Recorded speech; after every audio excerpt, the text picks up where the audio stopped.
今仔日早起，咱先继续来关心风台丹那市，即届来除了造成灾情以外，交通嘛有受到影响。彰化大铁甲高铁拢因为铁轨路顶悬有物件来调整营运。也那伫咧离岛嘛有游客因为风台调伫遐，国军彰化市拢总支援14架飞行机来疏运。也那民航机甲军机加起来，估计是拢总载13000多人。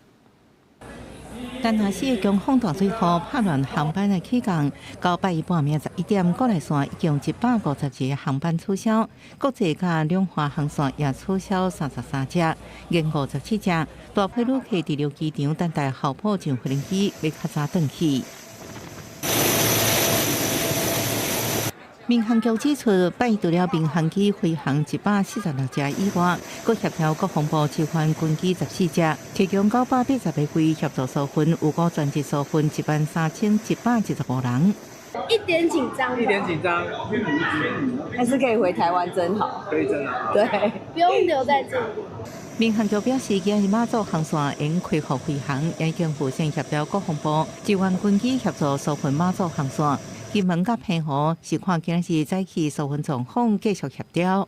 1月6号的，还是因为昨天没有开？对，没开。不会啊，因为很多店不是周一都公休吗？对啊，也没有吃到的店。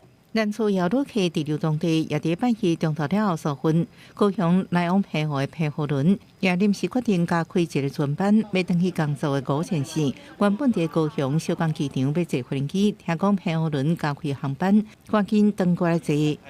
我是刚去机场补票，然后机场有广播，所以我才赶快过来。对，要回澎湖上班。